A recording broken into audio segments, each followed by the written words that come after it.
Secret number 3. Now, how many of you have ever had this happen to you? You set a goal and you're excited. You're like, it's going to be awesome. And then all of a sudden, so tell me, what stops people from achieving their goals? No money, no education, don't know what to do. So on and on and on. Now, whatever you said is stopping you is not what's stopping you. In other words, because you think this stops you, it will have an effect, right? Remember, I said thoughts are cause. So the real obstacle here is that you have the wrong mindset. See, the fact is you have about 12 to 15,000 thoughts a day. How many of them are reactive thoughts, negative thoughts versus positive thoughts? Now, by the way, where does our mindset come from? The real question is, how old is your brain? Not your brain, the human brain. Now, you have a 7 million year old brain. How long has the world been civilized? Computers only came how many years ago? Right? The world has changed very fast, isn't it? But what you have to understand is that for these 7 million years, you were primarily designed, the brain was primarily programmed. Remember, a brain's like a computer. It was programmed to survive. Now let me ask you a question before we go on. Most people, would you say they're purpose-driven or reaction? The dominant one, which one would you say it is? Which one? Reaction. This reaction comes from fear. And the purpose of that reaction is to keep you safe. It's not designed to make you grow and achieve your dreams. See, the problem is our growth is a direct reflection of how much uncertainty we can handle. Think of it this way. Do you need to take risks to be successful in life? Yes or no? If you don't take risks, will you be successful? So there are two kinds of people. Those who think big and those who try to survive. Bottom line, to have the best year of your life in 2019, which one do you need to be? Let's say that I actually have this canned food somewhere. I don't know where it is. Let's say that I was going to ask you to eat this canned food for 100 baht. Would you do it? Come on, 100 baht. No? Why not? More pain to eating the dog food than the pleasure of 100 baht, right? Okay, does that make sense? This is the psychology. So you have to think big.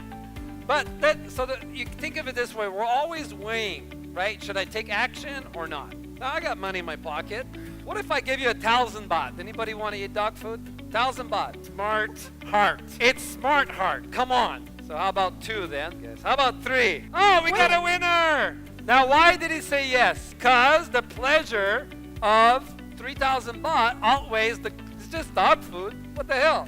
Now, some of you still don't raise your hand. How about 100,000? How about 1 million? A lot of hands. So, see, the bigger the reward, the more motivation. If you ask me, Michael, would you eat the dog food for all the success you have in your life? I said, sure, I'll eat the whole fucking thing. The whole bag. But I already have success. Okay, so the point is you have to think big. Yes? How many of you are willing to think big? Say yes! So I turned to Nan and I asked Nan, I said, Nan, what do you think determines your income? Because if you're earning a certain amount of money, no matter what income you're making, it's because of your earning ability, true? So then what determines your earning ability? And the answer is your skills. Write that down. My skills determine my income. Equal income. There is low income skill. There's low income skills and there's high income skills. What is the high income skills? According to Forbes magazine, they say that coaching business is one of the easiest way to make 6-figure income, 100,000 US or 3.3 million baht per year or more. This is a good business because, it doesn't take 1 day or 1 week. Now, I do have customers who come to the course and within 1 month. So most coaches are going to take a few months. But so what? Is it worth a few months of your life to make a high income? Is that worth it? So here's the decision. The only thing that's going to change your life today is making decision. Well, there are 3 levels of decision making. How many levels? The first level, you say you're going to do something, but then you didn't do it. So why is it you made a decision, you didn't follow through? It's because it wasn't an emotional decision. There wasn't enough emotion.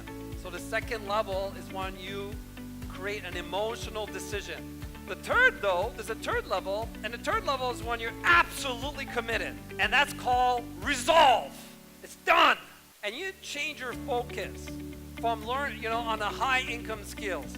Could you change your income, yes or no? That's how I coach people. I help them to change their focus on the high income skill. You want to earn more money, you're going to have to build those skills that will help you increase your income. The point I'm trying to make, it doesn't matter what you're earning now. What matters is what you're learning today. And you're taking action. If you were to make a change on your skill, focusing on the high income skills, everything can change. That is the point.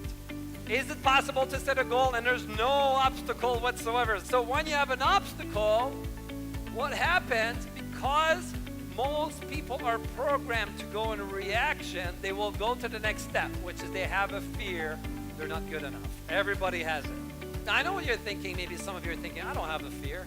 Everybody has it. Now you don't have it all the time, but when you're facing a very difficult challenge in your life, the first dominant response is going to be a fight or flight, because remember, but the thing to understand is if you have a small problem, you can handle it. You're good enough to handle a small problem. But when you have a big problem that you have never solved before, oh boy, now that is where we begin to go through some really big problems, some uncertainty, some fear. Yes?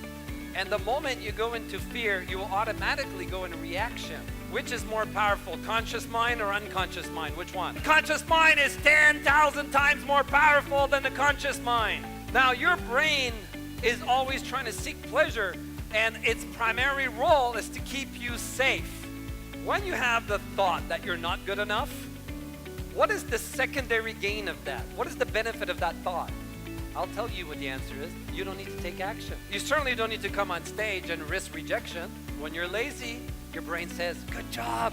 Here's the point. Every time that your brain unconsciously, and we know this, that 90% of all your behaviors is controlled unconsciously, not consciously. 90%. So what do? Divorce your story. What is the truth? You have not even come close to what you're capable of yet. Not even close. This is the psychology that I was talking about.